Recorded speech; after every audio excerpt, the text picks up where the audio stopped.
Hey everyone, how you all doing? In this video, we are going to talk about how do you interpret ABG. Right? I'm Muskan Rathod, and if you are new on this new on this channel, then please subscribe our channel and hit the like button because इसके जैसे काफी सारे videos channel पर available हैं और आगे भी आने वाले हैं. ठीक है? So don't miss that miss those updates, and yeah, so let's get started.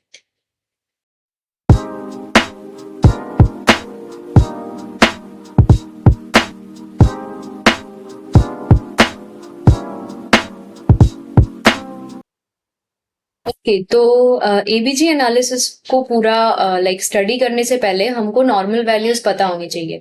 When you look at the ABG report तब उसमें काफी सारी वैल्यूज दी हुई होती है, बट हमें एबीजी इंटरप्रेट करने के लिए ना सिर्फ तीन ही चीजें इंपॉर्टेंट होती है, दैट इज पीएच, उसका CO2 लेवल एंड उसका बाइकार्ब लेवल. ठीक है. अब उसमें ऑक्सीजन लेवल भी होता है. Oxygen level is important too, but that is not important regarding the ABG analysis, ABG interpretation. उसका अपना एक अलग इंपॉर्टेंस है. Like when we need to intubate a patient and when we need to ventilate a patient, उसकी उसमें जरूरत पड़ती है. And the next thing is base excess. Base access भी काम का होता है, बट उसका इतना ज्यादा काम नहीं होता एबीजी एनालिसिस में. ठीक है. तो पीएच की नॉर्मल वैल्यूज क्या होती है? 7.35 टू 7.45. CO2 की वैल्यू क्या होती है? 35 to 45 mm of Hg. CO2 जो है ना वो एक एसिड है. सो व्हेनेवर हमारे ब्लड में, हमारी बॉडी में CO2 इंक्रीज होता है, तब हम बोलते हैं उसे एसिडोसिस. ठीक है. एंड CO2 एक ऐसा सब्सटेंस है जिसका रेगुलेशन रेस्पिरेटरी लाइक हमारा लंग्स करता है. और बाइकार्ब क्या है? उसका नॉर्मल वैल्यूज कहीं कहीं पर 20 से 24 मिली इक्विवेलेंट होता है और कहीं कहीं पर 22 से 26 होता है. ठीक है. एंड बाइकार्ब जो है वो एक बेस है. It's a metabolically related thing. Kidney हमारी जो है वो उसको रेगुलेट करती है. ठीक है. देन आता है base excess. Base excess is like this, +or -2. Base excess word से ही समझ में आता है, बेस एक्सेस यानी ज्यादा.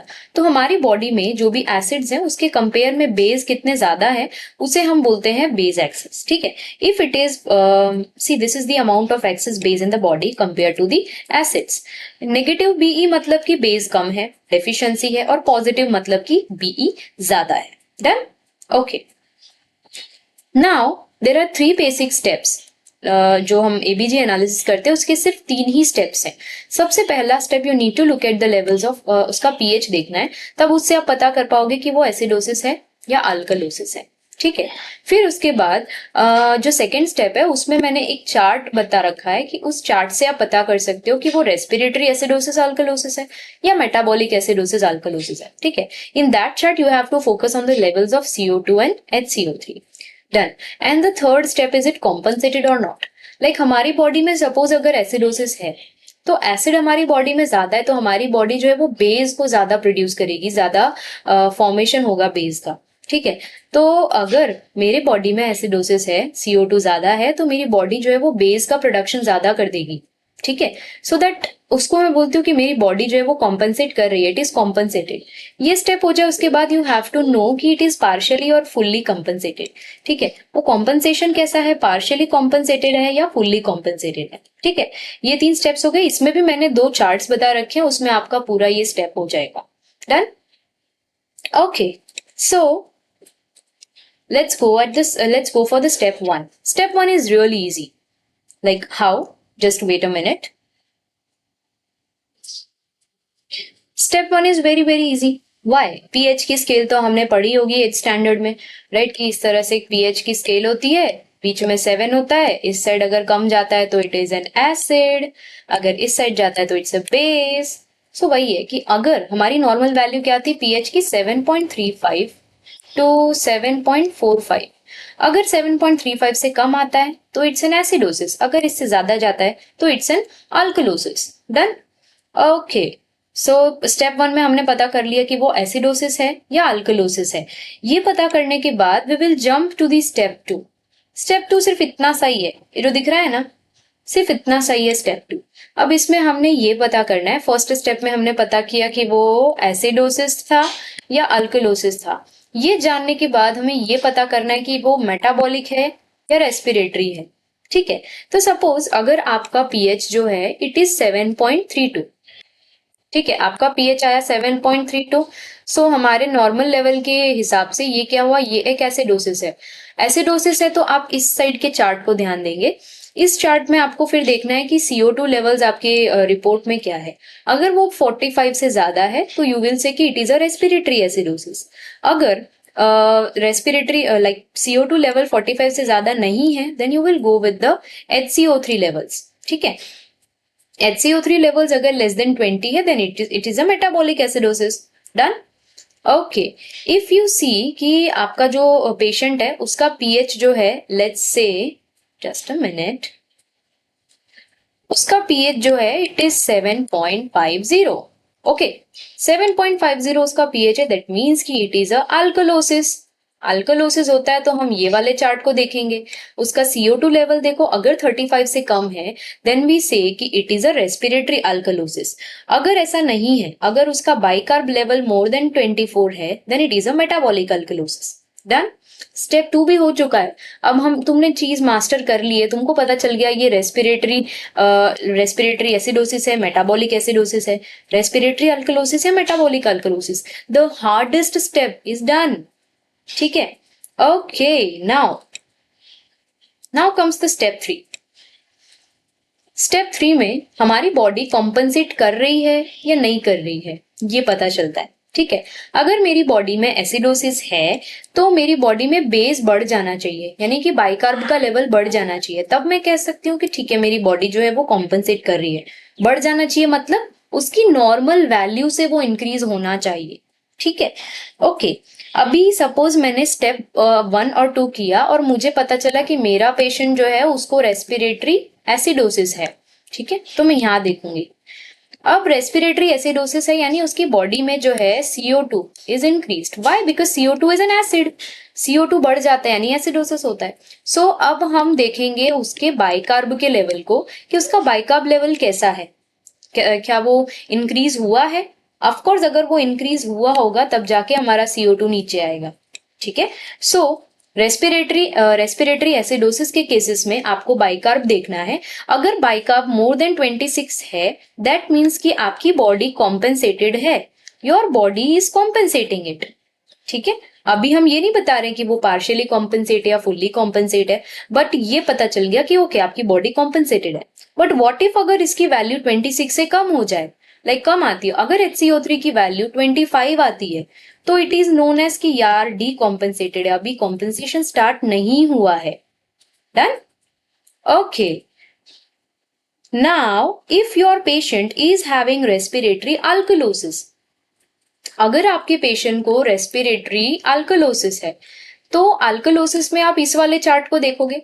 ठीक है, अल्कलोसिस यानी क्या कि उसका बाइकार्ब लेवल ज्यादा है। बाइकार्ब ज्यादा है तो उसका जो CO2 छोड़ो, अभी हम रेस्पिरेटरी की बात कर रहे हैं तो रेस्पिरेटरी में all you have to look is the balance of HCO3। ठीक है, तो HCO3 लेवल्स जो है वो डिक्रीज होना चाहिए। तो अगर if it is less than 22 then you will say कि it is compensated, if not then it is decompensated. Done. ये हो गया रेस्पिरेटरी एसिडोसिस अल्कलोसिस के केसेस में। अगर आपका पेशेंट आता है और आपने स्टेप 1-2 किया और आपको पता चला कि it is a metabolic acidosis, अगर वो मेटाबॉलिक एसिडोसिस है तो हमें CO2 के लेवल्स को देखना है। CO2 लेवल डिक्रीज होना चाहिए। CO2 level if it is less than 35 then I will say कि हमारा बॉडी कॉम्पनसेटेड है। अगर 35 से कम नहीं है, 35 से ज्यादा है तो हमारी body is decompensated. Done. Okay, if a patient comes 1-2 step किया, अगर वो मेटाबॉलिक अल्कलोसिस का पेशेंट है, आप उसका CO2 देखोगे, CO2 अगर मोर देन 45 है तो आप बोलोगे कि ठीक है उसका बॉडी इज कॉम्पनसेटिंग इट। तो हमने कितने, सिर्फ 3 चार्ट्स में सारा का सारा एबीजी एनालिसिस कर दिया। बट वेट, अभी एक स्टेप और बाकी है कि ये जो कॉम्पनसेटेड है वो हमारी बॉडी कॉम्पनसेट पार्शियली किया है या फुल्ली कॉम्पनसेट किया है। ठीक है, तो अभी ये थोड़ी चीज अगर मैं थियोरिटिकली बोलूंगी ना तो कम समझ में आएगी, but when we look at the examples तब वो चीज अच्छे से समझ में आ जाएगी। ठीक है, जैसे एक बार रीड करते हैं, look at the values of HCO3 और CO2। अगर उन दोनों की वैल्यूज में चेंज की वजह से आपका पीएच नॉर्मल होता है then it is a fully compensated. ठीक है, इसका मैं आपको एग्जांपल देती हूँ। अभी हम एक एबीजी एनालिसिस करते हैं, you guys will analyse it. Okay, और लास्ट में ये भी बताऊंगी कि वो पार्शियली कॉम्पनसेटेड या फुल्ली कॉम्पनसेटेड है। Suppose if a person is, उसका एबीजी रिपोर्ट आया और उसका पीएच है लेट्स सपोज 7.30, उसका जो CO2 लेवल्स है इट इज 50, और उसका जो बाइकार्ब लेवल है it is let's say it is 43। ठीक है, तो पीएच अगर 7.30 है, मुझे इसे लिखना ही ऊपर चाहिए था, यहाँ पे करते हैं, उसका पीएच जो है वो है 7.30, उसका जो CO2 लेवल है इट इज 50, एंड उसका जो बाइकार्ब लेवल है, बाइकार्ब लेवल इट इज 49। ठीक है, तो सबसे पहला स्टेप हम देखेंगे यहाँ पे, तो उसका पीएच जो है वो कितना है 7.30, यार वो 7.35 से कम है, डू यू सी हियर, तो इट इज एन एसिडोसिस। ठीक है, अभी हमको पता चल गया कि it is a acidosis. Done.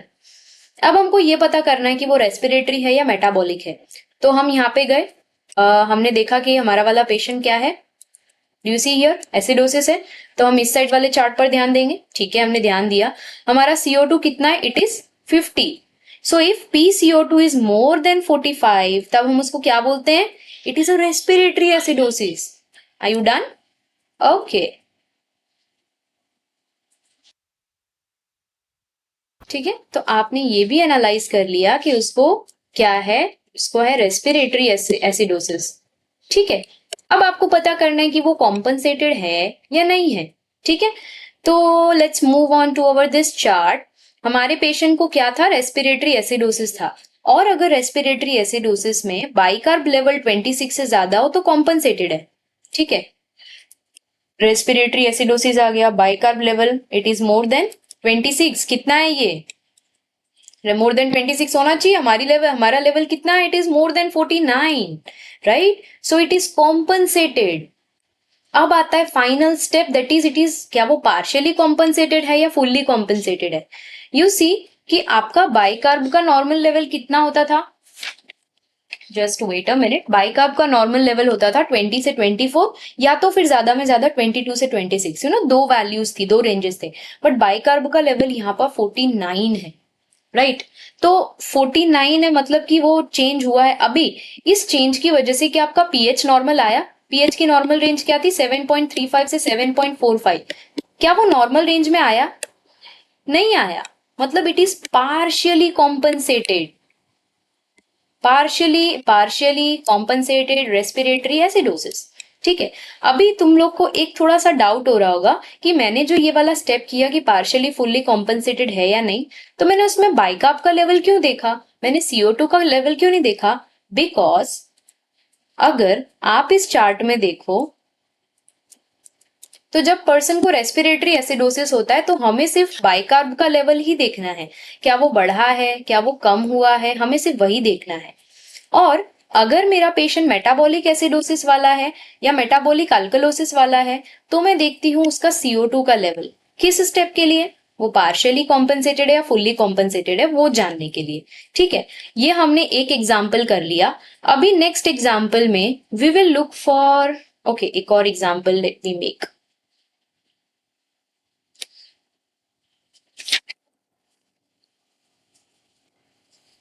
Okay, एक नया अपने एग्जाम्पल ढूंढते हैं, देखते हैं।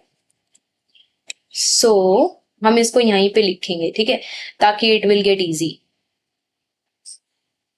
बार बार हमें स्क्रॉल ना करना पड़े। ठीक है, यहाँ पे हम करते हैं। अभी सपोज एक पेशेंट आया, उसका आपने एबीजी किया और उसका पीएच आया 7.44। ठीक है, इसलिए मैं कहती हूँ नॉर्मल वैल्यूज याद रखना, और इसका जो CO2 लेवल है वो आया सपोज 48 आया, और बाइकार्ब लेवल जो है वो आया 35। Go to the step 1. What does the step 1 says कि अगर pH 7.35 से कम है then it is acidosis, और अगर 7.45 से ज्यादा है तो it is alkalosis. So यहाँ पे हमारा जो pH है वो कितना है 7.44। ठीक है, so let's say it is alkalosis। ठीक है, 7.44 is kind of like an alkalosis situation, तो हमने इसको alkalosis मान लिया। ठीक है, अच्छा, सपोज अगर आपको कोई प्रॉब्लम हो रही तो हम इसको 7.45 ही रखते हैं। ठीक है, 7.45, 7.45 मतलब कि वो अल्कलोसिस है। ठीक है, अब हमको पता करना है कि वो रेस्पिरेटरी है या मेटाबॉलिक है। अल्कलोसिस तो पता चल गया, अब क्या वो रेस्पिरेटरी अल्कलोसिस है, मेटाबॉलिक अल्कलोसिस है। So you need to look at this chart. हम अल्कलोसिस वाले सेक्शन में देखेंगे। अब हमको ध्यान देना है कि हमारा CO2 लेवल क्या है, 48 है। तो यहाँ पे देखो CO2 अगर लेस देन 35 है तो इट इज रेस्पिरेटरी अल्कलोसिस। नहीं यार, हमारा 35 से कम तो नहीं, हमारा 48 है। तो अब हम देखेंगे बाइकार्ब के लेवल को। Bicarb if it is more than 24 तब हम उसको मेटाबॉलिक अल्कलोसिस बोलते हैं। ठीक है, हो गया। मोर देन 24 ही तो है ये, सो ये क्या हुआ, मेटाबॉलिक अल्कलोसिस हुआ। ठीक है। हम्म सो हमारा ये पेशेंट क्या है, मेटाबॉलिक अल्कलोसिस का पेशेंट है। We are done. अब आता है स्टेप 3, हमको ये पता करना है कि वो कॉम्पनसेटेड है या नहीं है। ठीक है। अब हमारे पेशेंट को क्या है, मेटाबॉलिक अल्कलोसिस, तो हम मेटाबॉलिक वाले चार्ट पर चलते हैं। Metabolic alkalosis. ठीक है, ये रहा मेटाबॉलिक अल्कलोसिस। मेटाबॉलिक अल्कलोसिस में हमको CO2 का लेवल देखना है कि अगर वो 45 से ज्यादा है मतलब कि वो कॉम्पनसेटेड है। ठीक है। CO2 लेवल हमारे यहाँ क्या है, 48 है। Right, so it is compensated. Now अब वो पार्शियली कॉम्पनसेटेड है या फुल्ली कॉम्पनसेटेड है। ठीक है, तो हम किस लेवल्स को देख के पता करेंगे, CO2 के लेवल्स को देख के पता करेंगे। ठीक है, तो हमने देखा CO2 लेवल कितना है, हमारा CO2 लेवल 48 है। ठीक है, तो क्या इससे पीएच हमारा नॉर्मल रेंज में दिख रहा है। पीएच की नॉर्मल रेंज क्या थी, 7.35 से 7.45। तो पीएच हमारा कितना है, 7.45। नॉर्मल कितना होना चाहिए, 7.45 तक होना चाहिए। तो हमारा पीएच जो है CO2 के बढ़ने CO2 के चेंज की वजह से पीएच नॉर्मल हो गया। सो वी से कि it is fully compensated. Did you get my point. So इस पेशेंट का एनालिसिस किया तो हमें पता चला कि it is fully compensated metabolic alkalosis. Right, so we are done here with the ABG interpretation. If you have any kind of doubt, just ask me in the comment section. If you want to practice some, मैंने नीचे comment section में एक question रखा हुआ है, you have to diagnose कि वो respiratory alkalosis है या क्या है, एंड वो फुल्ली कॉम्पनसेटेड है या पार्शियली कॉम्पनसेटेड है। ठीक है, और जो राइट आंसर होगा, जो भी राइट आंसर देगा, मैं उसको कमेंट, उसके कमेंट को पिन कर दूंगी। ओके, सो चैनल को सब्सक्राइब करना do not forget. And Instagram पे मेरा पेज है, उस पे भी मैं ऐसी सारी काफी सारी इंफॉर्मेटिव चीजें, इवन मीम्स पोस्ट करती हूँ। टेलीग्राम पे भी मेरा ग्रुप है जिसपे क्विज चलती है। If you are preparing for PG, you can join me there. Yeah. So thank you for watching. If you find this helpful, please share this video to your friends, because this video has taken so much effort of mine. Yeah. So thank you.